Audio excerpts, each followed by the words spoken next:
mesdames, j'ai un peu de scrupule à dire et messieurs. Donc il y en a à peu près autant à la tribune que dans la salle.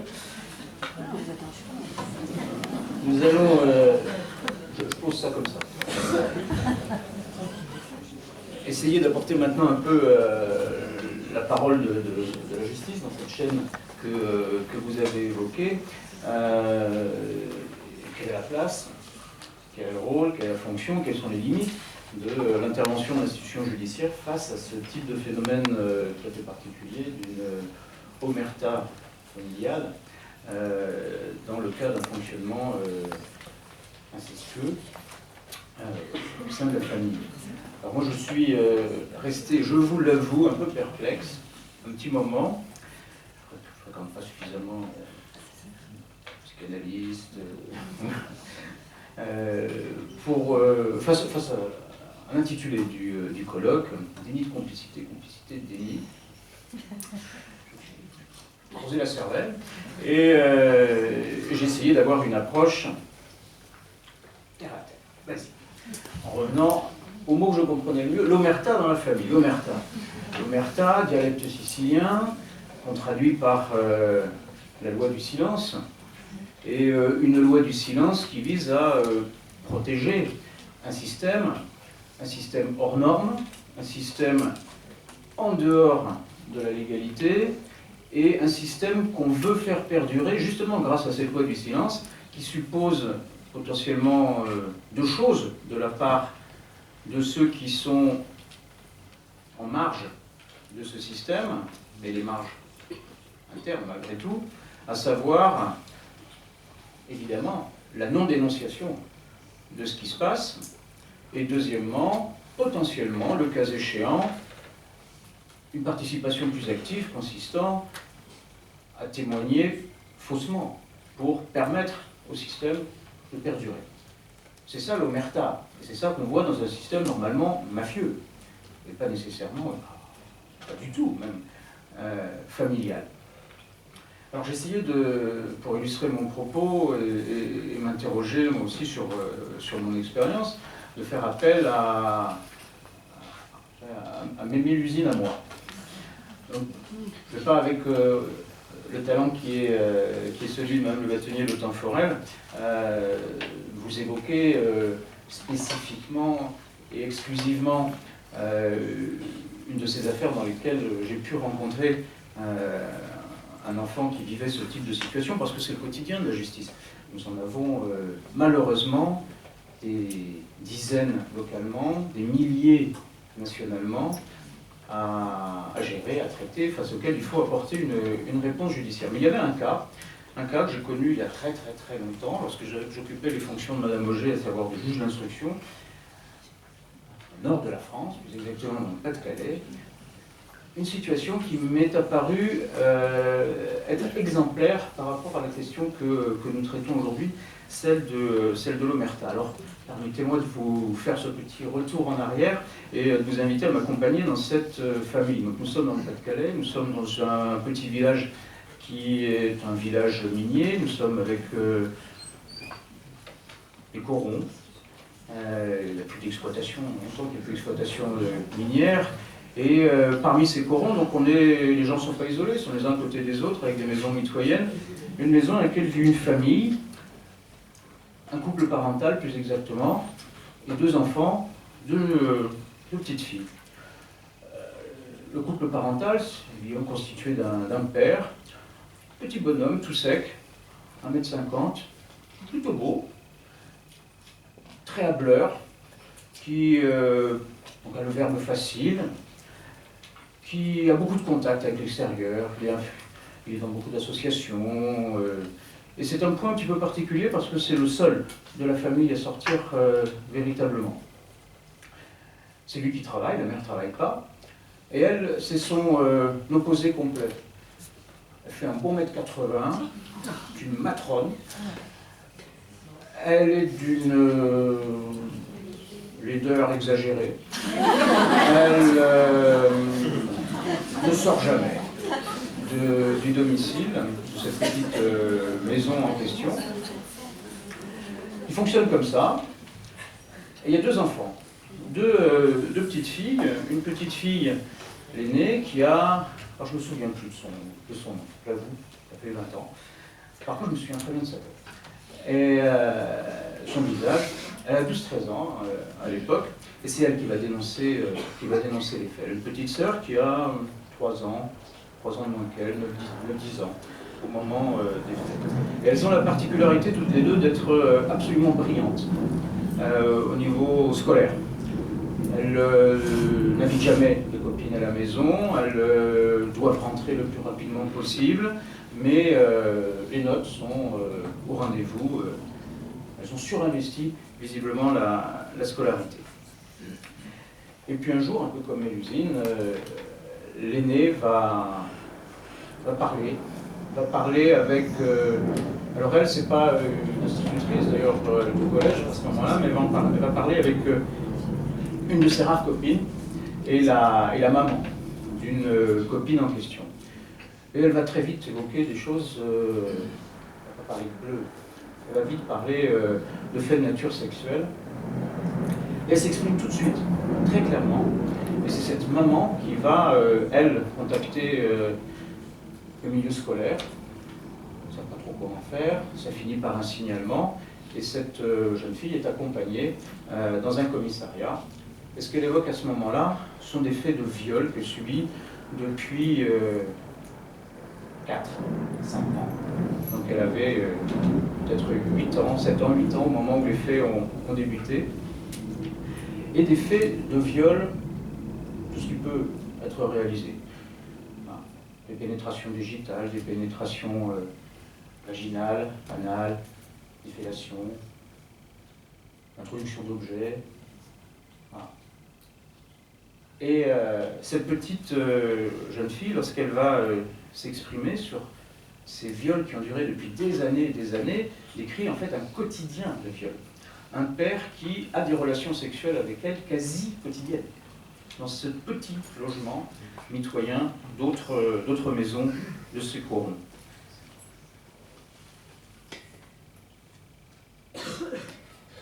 Alors pourquoi est-ce qu'elle a parlé? Parce qu'on parle du silence, on parle de l'omerta. Pourquoi est-ce qu'elle a parlé, cette jeune fille? Parce qu'elle a aperçu un jour un geste de son père vis-à-vis de sa petite sœur. Et un geste pas grand-chose par rapport à ce qu'elle vivait. Elle a vu une main qui traînait un peu sur les fesses de sa sœur, mais fugitivement, quelque chose de déplacé. Mais pas ce qu'elle analysait comme une agression. Elle s'est dit, elle va lui faire fermer, subir la même chose que moi. Et c'est pour éviter que sa sœur subisse la même chose qu'elle va donc choisir de dénoncer ce qu'elle avait eu pendant des années et des années. Pourquoi ce dossier m'a marqué? Il m'a marqué pour plusieurs raisons. Tout d'abord parce que, en fait, elle s'est trompée, cette jeune fille. Elle s'est trompée parce qu'elle a cru qu'elle protégeait sa sœur, et l'enquête va faire apparaître que ça fait plus de 2 ans que la sœur subit rigoureusement la même chose. Et elle l'ignorait l'une et l'autre, sous le même toit. La petite sœur ne protégeait pas la grande, mais était persuadée d'être la seule à subir ça.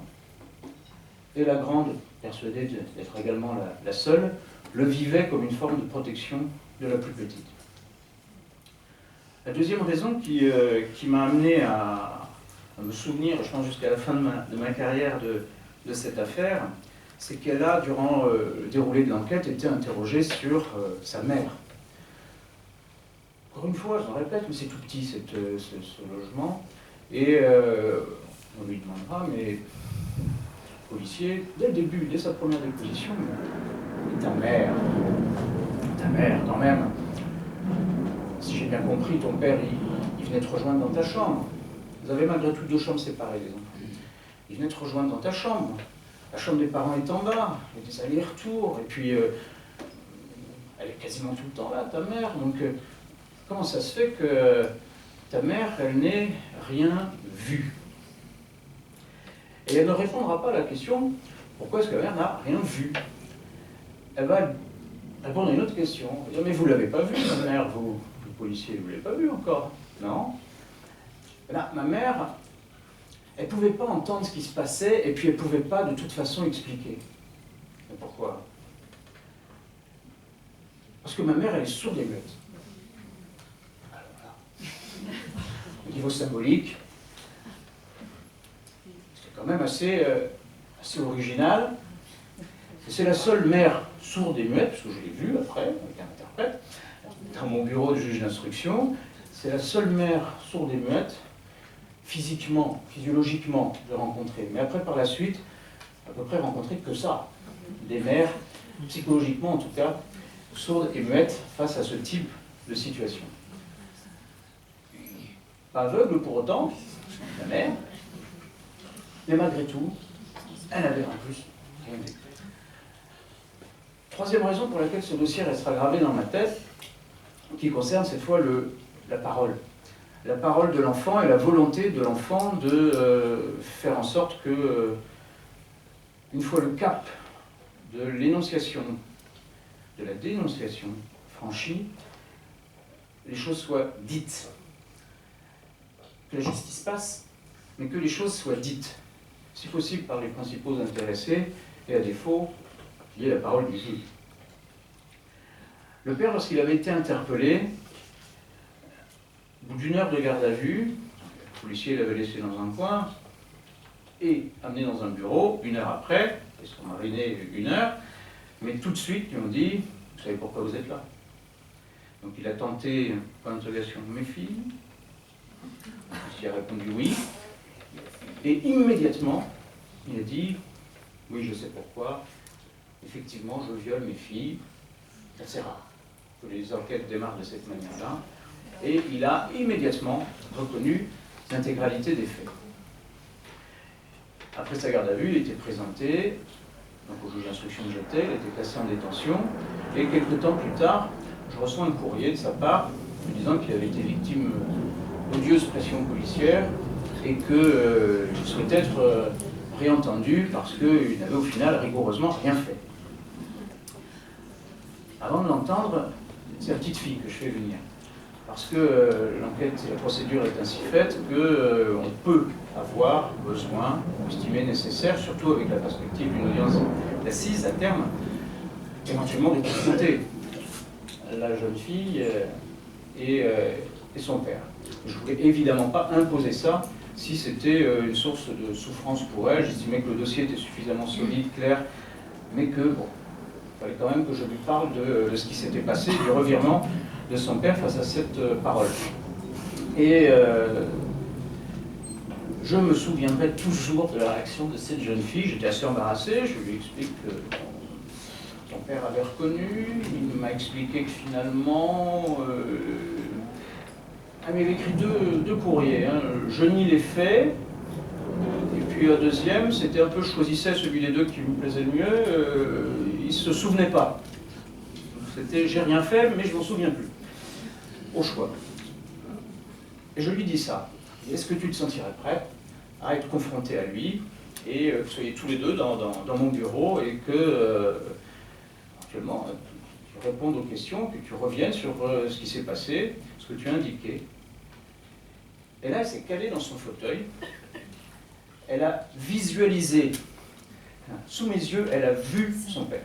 Et elle m'a désigné un siège vide, à côté, où visiblement il y avait son père, pour elle. Et elle a commencé à menacer, à pointer du doigt le siège vide, en me disant « Ah, il ne s'en souvient plus. Amenez-le-moi, je vais lui rafraîchir la mémoire. » Ça n'a pas été nécessaire. J'ai raconté, comme je viens de vous le faire, cette histoire au père, qui échangeait un regard avec son avocat et a fait « Non, c'est bon. » Je reviens sur mes dénégations, je re-avoue, en quelque sorte. Et voilà comment on s'est retrouvé dans cette histoire avec le silence initial, le silence qui se veut protecteur pour l'enfant, des questionnements sur le silence de la mère, la parole du père qu'on attend malgré tout,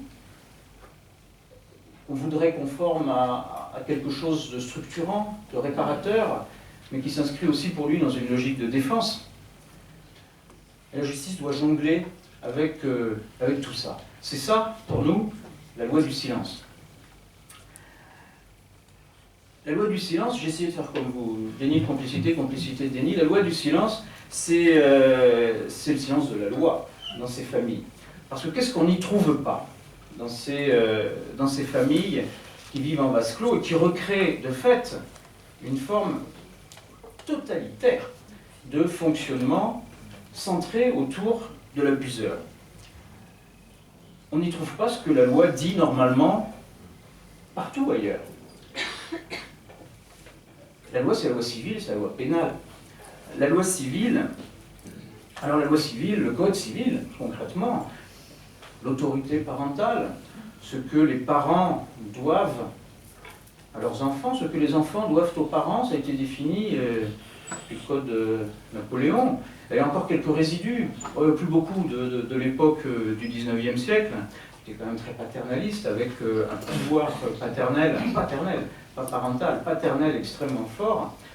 Il en reste une formulation dans l'article 371 sur le fait que l'enfant, à tout âge, doit honneur et respect à ses pères et mères. Ça reste toujours. Mais c'est à peu près tout ce qui demeure de cette période. Et l'article suivant, l'article 371-1, qui définit l'autorité parentale, replante quand même les choses par rapport à ce qu'aujourd'hui, au XXIe siècle, on attend de l'autorité parentale.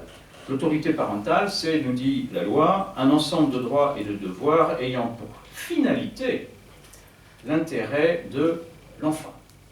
Ça n'existe, ces droits et ces devoirs, que pour défendre l'intérêt de l'enfant, et l'article suivant nous le précise, pour assurer sa protection, sa sécurité, sa santé, sa moralité, son épanouissement affectif. C'est ça qui justifie l'autorité parentale.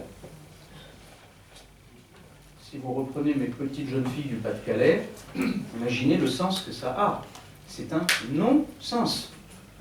Leur protection, violée, si ce n'est tous les jours, toutes les semaines, leur sécurité, leur santé psychique au moins, leur moralité, leur épanouissement, aucun de ces critères n'est rempli. La loi ne passe tout simplement pas.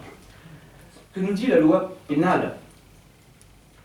La loi pénale, elle a fait de toutes les violences subies par les enfants le sommet de ce que, en termes de délit, peut être condamné, et les infractions les plus graves, dès lors qu'elles concernent également un enfant, en termes de circonstances aggravantes, sont toujours parmi les plus sévèrement réprimées par la loi. La volonté du législateur a été aussi récemment de pointer, de stigmatiser spécifiquement la notion d'inceste. Alors ça fait un débat dans le milieu judiciaire ou juridique, plus généralement, parce que ça fait partie de ces lois qui n'apportent rien en termes d'incrimination. C'est-à-dire qu'on évoque une situation, normalement les circonstances aggravantes sont faites pour aggraver la répression. Vous risquez, pour tel ou tel type de violence, 5 ans de prison, mais si c'est sur un enfant, ce sera 7. L'inceste, nous sommes avec quelque chose qui est un viol sur un mineur, 20 ans, dans un contexte incestueux, ça reste 20 ans, parce qu'on est au maximum de ce qui est prévu. Mais le législateur, et à mon avis, encore une fois, c'est une parole, la mienne, pour le coup, qui est loin d'être majoritaire au niveau judiciaire ou juridique, en tout cas chez les magistrats, je comprends très bien, moi, l'intérêt qu'il peut y avoir à pointer et définir spécifiquement ce type d'actes que vous avez, Mme Le très justement qualifié de parmi les plus graves qui peuvent être commis à l'encontre d'un enfant. Ça nous permettra aussi, peut-être plus prosaïquement, d'avoir un certain nombre de données statistiques qui permettent clairement, et pas seulement lorsqu'on fait des études de victimologie tous les 10 ans, d'avoir des chiffres aussi sur la répression, et pas seulement sur les déclarations de victimes par rapport à l'origine de l'agresseur. La loi pénale prévoit également une disposition tout à fait spécifique concernant la non-dénonciation de crimes. Parce qu'il y a une exception, et des exceptions à l'exception. et qui sont faites pour protéger les enfants. Vous devez, comme citoyen, dénoncer un crime dont vous avez connaissance ou qui est susceptible de se reproduire. Vous devez, comme citoyen, signaler des mauvais traitements concernant les enfants. Mais pour rester sur les non-dénonciations de crimes, la loi prévoit une exception ou des exemptions, notamment des exemptions familiales. Vous n'êtes pas tenu de dénoncer votre conjoint dans un certain nombre de situations. Je parle des crimes en général. Je considère qu'il y a un tel lien entre vous et l'auteur, qu'il y a aussi cette approche morale. On ne peut, la loi, la société ne peut vous mettre dans une situation d'injonction paradoxale consistant à dénoncer celui avec qui vous vivez, celui que vous avez choisi, etc., etc. Le reste de l'humanité doit le dénoncer, mais pas vous. C'est l'exception. Mais l'exception à l'exception, c'est que si ça concerne un enfant, le vôtre ou pas, on revient au principe, vous devez dénoncer. Ce raisonnement est également valable pour les professionnels. Vous devez dénoncer. C'est un chemin, parce que ces exceptions, l'exception à l'exception, ce sont des changements réguliers de la loi, et je ne parle pas de choses qui remontent au XIXe siècle, parce que le dernier état de cet article a été modifié en 2016. La loi disait, vous n'êtes pas tenu de dénoncer si c'est votre conjoint, sauf si c'est un mineur de 15 ans. Maintenant, c'est un mineur.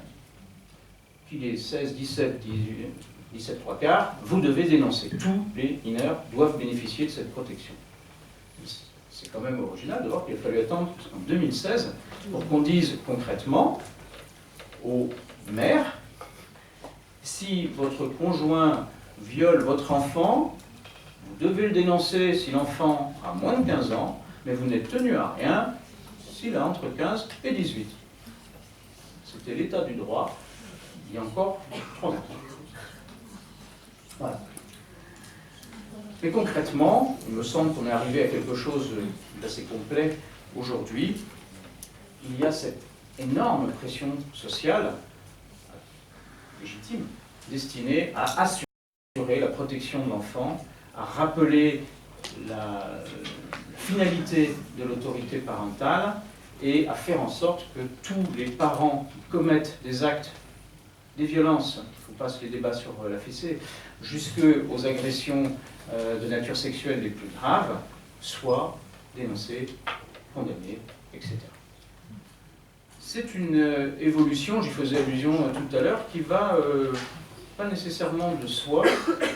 Il suffit de se rappeler certaines dates. J'évoquais tout à l'heure le code napoléonien et puis la place qu'avait l'autorité paternelle. En 1935, les pères pouvaient, sans aucune justification particulière, faire incarcérer un enfant mineur jusqu'à 21 ans à l'époque, mais en prison, en centre de détention, sans se justifier spécialement. Alors, je ne dis pas qu'en 1935, ce n'est pas plus ou moins tombé en désuétude, mais c'était l'état des textes. Et on a basculé sur quelque chose qui s'en rapproche quand même, mais dans une version un peu amoindrie. Ce droit a été conservé jusqu'en 1958 avec le principe des maisons de correction, mais des maisons de correction qui ont perduré après dans une logique judiciaire, mais des maisons de correction où les parents, le père, pouvait envoyer son enfant ingérable à sa demande. Donc on en est loin, et la loi telle qu'elle existe aujourd'hui, l'état du droit tel que je l'ai rappelé, n'entre pas dans ces familles marquées du sceau de cette omerta. Alors qu'est-ce qu'on attend de la justice? Qu'est-ce qui se passe lorsque les faits sont dénoncés? Quel est notre rôle? Si on reste sur l'aspect du fonctionnement des uns et des autres, sans rentrer dans des histoires de procédure, d'enquête proprement dite, mais la première des choses, c'est évidemment de mettre fin au huis clos. La première des choses, l'introduction de la justice dans le cadre familial, dans ce climat d'omerta, c'est de faire rentrer ce qui ne rentrait pas jusque-là, c'est-à-dire la protection et la structuration de ceux, je parle des enfants, qui sont au sein de cet espace familial.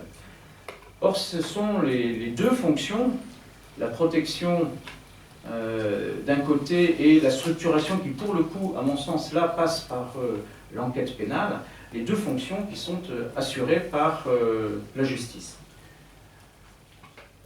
Vous savez, selon vos fonctions plus ou moins complètement, que ces deux missions relèvent dans leur organisation du procureur de la République, mais ensuite de magistrats.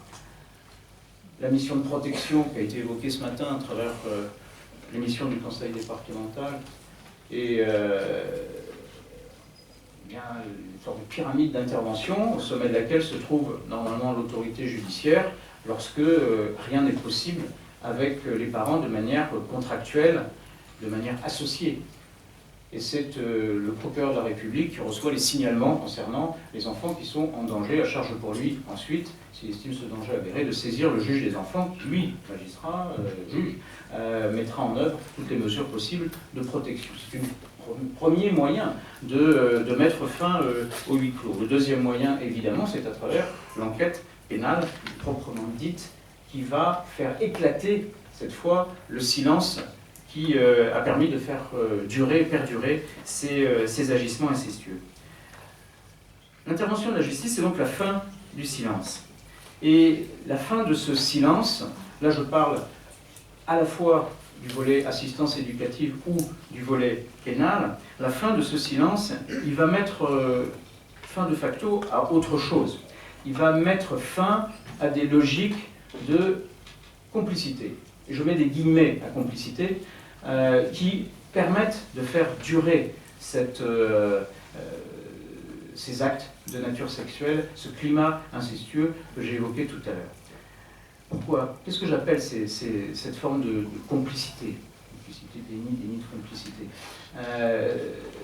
Ce n'est pas l'acception judiciaire que j'évoque là. Mais cette petite fille que j'évoquais tout à l'heure m'a expliqué qu'elle s'était sentie complice de son père, que son silence, mais qui est un silence extorqué, qui est un silence qui a été trahi par une forme de manipulation dont elle a été victime, que ce silence, elle y avait mis fin pour protéger sa sœur. Et elle s'était rendue compte a posteriori que c'était ce silence qui avait permis à son père d'abuser sa sœur. Et là, la justice, elle va pouvoir replacer les mots et dire non, toi, tu te sens complice, mais c'est pas ça la complicité. C'est pas ça du tout. Toi, tu as été abusé dans tous les sens du terme, y compris dans les perceptions que tu avais de la situation familiale, des enjeux familiaux et de qui protéger qui. C'était pas ton rôle, de toute façon, de protéger ta sœur. C'était pas à toi de le faire. C'était, voilà, les mots qui vont commencer à pouvoir être dits à travers cette révélation. Et c'est la justice qui va pouvoir commencer, quand je dis justice, c'est l'institution au sens large, évidemment, qui va pouvoir commencer à les poser. La fin du silence, c'est aussi la fin de la solidarité. Parce qu'à chaque fois, on voit le même mode de fonctionnement. Donc là aussi, il ne s'agit pas de mettre une solidarité parentale d'un côté et des enfants victimes de l'autre. Ils sont englobés, malgré eux, dans un mode de fonctionnement totalitaire qui fait que l'extérieur est perçu comme un ennemi, est perçu comme quelque chose d'intrusif, avec des perceptions instinctives d'une menace intérieure. D'une menace extérieure, pardon, et qui leur fait presque oublier que la réalité dysfonctionnante, c'est la menace intérieure qu'ils vivent au quotidien. Il va falloir qu'un tiers arrive pour replacer les enjeux et mettre fin, là encore, à ce dévoiement des termes. C'est pas ça la solidarité. La vraie solidarité qui permet peut-être plus tard de reconstruire les choses, c'est celle qui a existé entre ces deux sœurs. La complicité, c'est quelque chose qui sera peut-être un travail thérapeutique pour la suite, pour montrer que dans ce magma familial, de son grand n'importe quoi, pour reprendre les termes de tout à l'heure, familial, il y a une lueur d'espoir qui a été la forme d'amour de ces deux sœurs l'une pour l'autre, et qui ont été solidaires malgré elles, et quelque part sans le savoir. Mettre fin au silence, c'est mettre fin à toute forme de menace. Parce que quoi qu'on en dise, quoi que disent en tout cas les abuseurs sexuels, les pères, dans 86% des cas, la menace existe. Il y en a toujours une. Il y a toujours une forme de pression. Et dans l'exemple que je vous ai donné, la menace, elle était implicite concernant la fille aînée. Et c'est là où c'était d'une perversion, je trouve, assez exceptionnelle. C'est que pendant qu'il abusait de la plus jeune, il faisait comprendre, mais sans jamais le dire expressément à la plus grande, que sa soumission à elle assurait la protection de la plus petite, mais la menace était toujours sous-jacente. Une manière de dire que jusqu'ici tu es ma préférée, jusqu'ici. J'ai pour toi, ne le dis pas à ta sœur, mais la phrase finissait toujours par « pour l'instant », et qu'elle avait parfaitement compris comme étant une menace pour l'avenir. D'autres sont victimes de menaces beaucoup plus directes. Tu te soumets ou tu te laisses faire ou. Enfin, et surtout, ça rejoint tous ces éléments-là, mais ça les synthétise, me semble-t-il, l'intervention de la justice, c'est faire tiers. Pour la première fois, et ça c'est une explosion du schéma de cette omerta familiale et de ce fonctionnement spécifique de ce type de situation familiale. Parce que l'enfant abusé, c'est un enfant qui n'est pas seulement abusé sexuellement, mais c'est un enfant qui est également abusé dans sa perception des choses. Il est abusé complètement. Il ne comprend même plus ce qu'il ressent. Ce que tu vois n'est pas nécessairement ce que tu vois, ce que tu entends n'est pas nécessairement ce que tu entends, ce que tu ressens n'est pas nécessairement ce que tu ressens. Et là, je tourne vers une experte judiciaire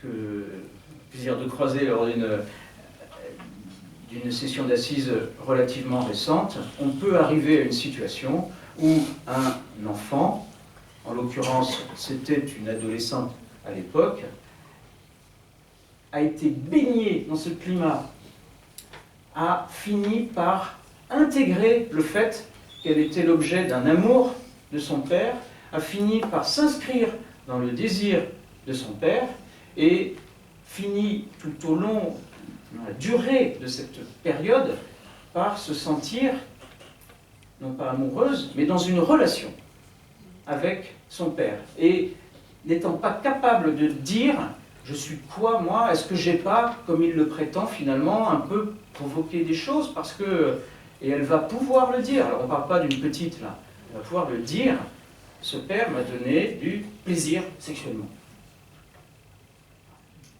Alors là, on n'est pas dans un schéma facile à gérer, judiciairement. Avec une victime bien blanche et un agresseur bien noir, mais c'est d'une honnêteté sidérante, et il faut être en capacité de tout redétricoter pour dire c'est pas le problème. C'est pas le problème. C'est parce qu'il a tout mis en place depuis le début, c'est parce qu'il a tout organisé pour que psychiquement tu finisses par t'inscrire dans ce désir qui est non pas le tien, mais qui est le sien. Et c'est le bordel. Et le seul qui est capable à ce moment-là de tenir un discours, c'est la seule, c'est la justice, c'est l'intervention judiciaire à ce moment-là. Voilà ce qu'on attend de la justice qui passe. Encore, j'ai essayé de faire déni de complicité, complicité, déni, trouver des... Alors, j'ai encore des choses à vous dire sur la justice qui passe, avant de vous parler de la justice au risque de l'impasse. Voilà. La justice qui passe et qui fait tiers, c'est évidemment au moment du procès énoncer, dire, et dire publiquement, dire les choses, faire éclater le silence. Tout à l'heure, on a parlé ce midi de certains termes qui sont utilisés. Quelquefois, on ne sait pas trop quoi dire à l'enfant. il faut que tu dises ce qui s'est passé, il faut que tu racontes, il faut que tu verbalises, il faut que tu... Et Maître Forel évoquait une très très grosse maladresse d'un gendarme qui, j'imagine, croyant bien faire, allez à vous, à l'enfant victime. Mais il y a un terme que je trouve, moi, extrêmement beau, parlant, c'est celui de déposition. Et dans un registre tout à fait différent, c'est un très beau livre qui a été écrit par une journaliste chroniqueuse judiciaire, Pascal Auberdière, qui s'appelle La déposition et qui concerne la révélation devant une cour d'assises d'un secret familial. On n'est pas sur des affaires de mœurs, mais tout le monde est au courant que le père est coupable, ça dure depuis 30 ans, c'est l'affaire Agnelet. Tout le monde le sait, tout le monde a couvert dans la famille. Ce père, une ordure finie, qui a tué sa maîtresse, sa jeune maîtresse, 30 ans auparavant, et il a balancé ça à sa famille, et tout le monde porte ce secret. Il est allé de procès en procès, acquitté, condamné, réacquitté, etc. Tout le monde... Ils l'ont défendu, mis en place des comités de soutien, et lors d'un dernier procès après cassation, il y a un des fils qui craque et qui va dénoncer son père. Et ce livre s'appelle La déposition parce que, et c'est ça qu'on retrouve dans la parole de l'enfant, elle le dit, c'est devant la justice qu'on dépose un fardeau, qu'on lui remet ce fardeau qu'on avait jusque-là, au sens premier du terme, on le pose et on attend que la justice en fasse quelque chose. Et ce moment de la parole, de l'expression de la parole, il est diffus tout au long de l'enquête. L'enfant va parler au moment de la dénonciation, va parler devant des experts, va parler devant le juge d'instruction, pour les affaires criminelles, etc. etc. Mais le moment clé, évidemment, c'est le procès, et c'est le procès d'assises, lorsque l'enfant est en âge, évidemment, d'y assister, et en âge de pouvoir, ou en état psychologique, psychique, de pouvoir le supporter. Mais lorsque c'est le cas, c'est un moment clé, où on attend énormément de choses. Cette énonciation publique de ce qui s'est passé, ça a un effet structurant que j'évoquais tout à l'heure, parce que c'est là où l'enfant va comprendre que les perceptions qu'il avait, et je repense à cette jeune fille de tout à l'heure qui avait eu du plaisir avec son père et qui ne savait pas comment gérer ça, c'est à ce moment-là, et à ce moment-là uniquement, qu'elle est en capacité d'entendre ce que visiblement, je ne sais combien de psychologues ou de psychiatres avant n'ont pas pu, quelle que soit leur qualité, réussir à lui faire percevoir, c'est sa place de victime à 100%. Et la justice a un emplacement, une place unique pour faire passer ce message. Ça nous met une pression extraordinaire sur les épaules. Vous avez évoqué tout à l'heure, heureusement, de me croire, c'est assez exceptionnel, les durées d'enquête aussi incroyables que celles que vous avez évoquées tout à l'heure, c'est long les enquêtes, évidemment c'est long. Mais nous on a cette pression, magistrat, sur les épaules parce que, et quelque part ça nous agace, et on fait avec. Ça nous agace parce qu'on nous dit, on attend le procès pour qu'elle puisse se reconstruire, on attend le procès pour qu'elle puisse passer à autre chose. Et oui, mais les psychiatres, ils font quoi, Alexis? Et bon, ça ne devrait peut-être pas attendre le procès, il y a des choses à faire avant, mais quoi qu'on dise, parce que c'est l'expression d'une pression que nous avons, et c'est propre de notre métier, c'est comme ça. Il y a des choses qui ne peuvent pas passer avant que la parole, le dire du juge soit intervenu. Parce que le juge, c'est lui qui dit le droit. C'est l'expression, le juge, c'est la bouche de la loi. C'est lui qui va faire en sorte de prendre la loi théorique, de prendre le cas d'espèce, de les réunir et dire le droit, c'est ça. Et c'est dire ce que ton père t'a raconté, ce que ta mère n'a pas vu, etc. On va faire un procès, on va en discuter. C'est le principe du contradictoire. Chacun va pouvoir s'exprimer, mais à la fin, il y a une vérité judiciaire. Et à l'issue de cette vérité judiciaire, il y a une personne qui est ou non condamnée, je reviendrai sur le ou non, il y a une place qui est attribuée à chacun, il y a un auteur, il y a une victime, et le reste n'est que littérature. C'est peut-être monolithique, mais c'est structurant. Et il n'y a que la justice qui peut le faire, me semble-t-il, de cette manière-là. Ça, c'est quand la justice passe. Quand la justice, j'accélère, quand la justice est aussi au risque de l'impasse, c'est que c'est compliqué un parcours judiciaire. c'est que c'est compliqué à différents niveaux. C'est difficile d'accueillir la parole de l'enfant.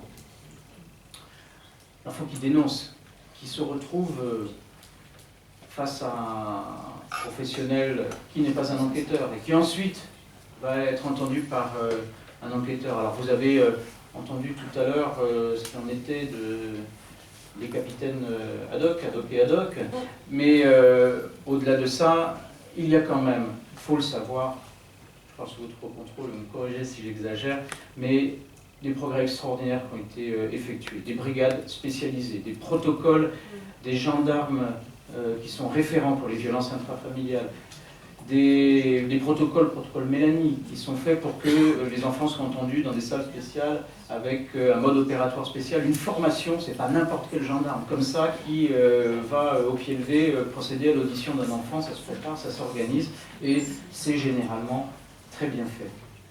Généralement. Ça peut mal commencer. Il faut pouvoir le dire. Accueillir la parole de l'enfant, c'est l'accueillir au pénal, mais c'est aussi l'accueillir en assistance éducative. Je vais être plus allusif de ce point de vue-là. Un enfant en danger, et un enfant qui subit des violences sexuelles, vous me rappeliez le chiffre tout à l'heure, maître Le Tourforel, la moyenne entre le moment de la commission des faits et la révélation est de 16 ans. 16 ans. C'est-à-dire qu'il y en a beaucoup qui ne sont plus mineurs, mais il y en a beaucoup qui dénoncent très très tardivement les faits. Et avant qu'ils les dénoncent, mais ils les dénoncent implicitement. Ils donnent à voir des choses. On est rarement, alors à part ceux qui sont surinvestis dans le milieu scolaire comme j'ai indiqué tout à l'heure, mais l'expression implicite de base, c'est une surdélinquance, c'est un comportement particulier, et on retrouvera ce mineur dans la série des mineurs en danger, mais sans qu'on ait mis en avant l'origine sexuelle, les dysfonctionnements sexuels dont il est victime. Et là, la justice peut passer complètement à côté. J'ai aussi été juge des enfants, malheureusement, j'ai pu voir, sans nécessairement des regrets, parce que les lunettes n'étaient pas là, que des enfants qui avaient été suivis par le juge, par les travailleurs sociaux, par des psychologues, etc., eh bien, tout le monde était passé à côté d'une réalité familiale qui apparaissait 2 ans, 3 ans, 4 ans après, sans que personne n'ait vu ce qu'ils pouvaient subir sexuellement à ce moment-là. Donc là aussi, quelle image ça renvoie lorsque l'intervention de la justice s'effectue comme ça? Exactement l'inverse de celle qui nous est assignée. Ceux qui sont là pour protéger ne voient pas. Qu'est-ce qui se passe dans la tête de l'enfant quand ça fonctionne, dysfonctionne de cette manière-là? La cavalerie est là, elle ne voit rien. Il n'y a que la formation, il n'y a que ce qu'on est en train de faire qui peut nous amener, ce que vous faites à travers Résonance, nous amener à chausser d'autres lunettes et à voir ce qu'on ne voit pas nécessairement si simplement que ça. Pour l'enfant, l'enquête, c'est un parcours du combattant. Il faut le dire. Parce que l'enquête, qu'elle soit dans ce domaine ou qu'elle soit dans un autre, elle est toujours avec les mêmes critères. Il faut démontrer les faits. Ce n'est pas parce que les faits dénoncés sont gravissimes que l'enquête s'arrête là. Évidemment, les grands principes de la procédure pénale, le doute qui doit profiter à celui qui est accusé, s'applique dans cette matière-là comme dans n'importe quelle autre. Et c'est heureux. Et c'est heureux. Alors pourquoi les enquêtes ne fonctionnent pas toujours? Pourquoi est-ce que l'enfant qui a dénoncé va à un moment donné s'entendre dire cette affaire est classée? Ou il y a un non-lieu, ou pire encore, il y a un procès, mais à l'issue d'un procès, il y a une relaxe, ou un acquittement. C'est rare, surtout au procès. Mais ça arrive. Comment est-ce qu'on en arrive là? Moi j'attire votre attention sur un point qui est l'évolution des lois de prescription, qui sont présentées comme étant une réponse nécessaire à cette demande sociale d'une plus grande protection de l'enfant.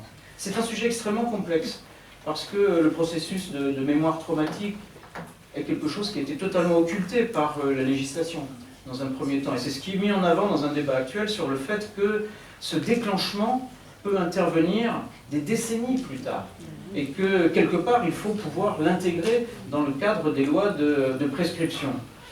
Sauf que comment faire partir, avec une égalité devant la loi, un point de départ d'une prescription sur un événement qui est un événement qui n'est pas universel, mais qui est un événement éminemment personnel et qui repose sur la parole de celui qui dira avoir eu ce déclenchement traumatique. On est face à quelque chose que la justice, en tout cas le législateur, là pour le coup, ne sait pas nécessairement pour l'instant résoudre. C'est une contradiction. Alors, on ne parle pas de processus de mémoire traumatique, mais il résout cette contradiction, il essaye, en multipliant les lois de prescription et les modifiant, et en faisant en sorte qu'on puisse aller de plus en plus loin en arrière.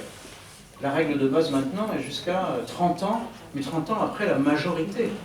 C'est-à-dire qu'un enfant de 48 ans va pouvoir se plaindre des faits qu'il a subis quand il avait 5 ou 6 ans, c'est-à-dire plus de 4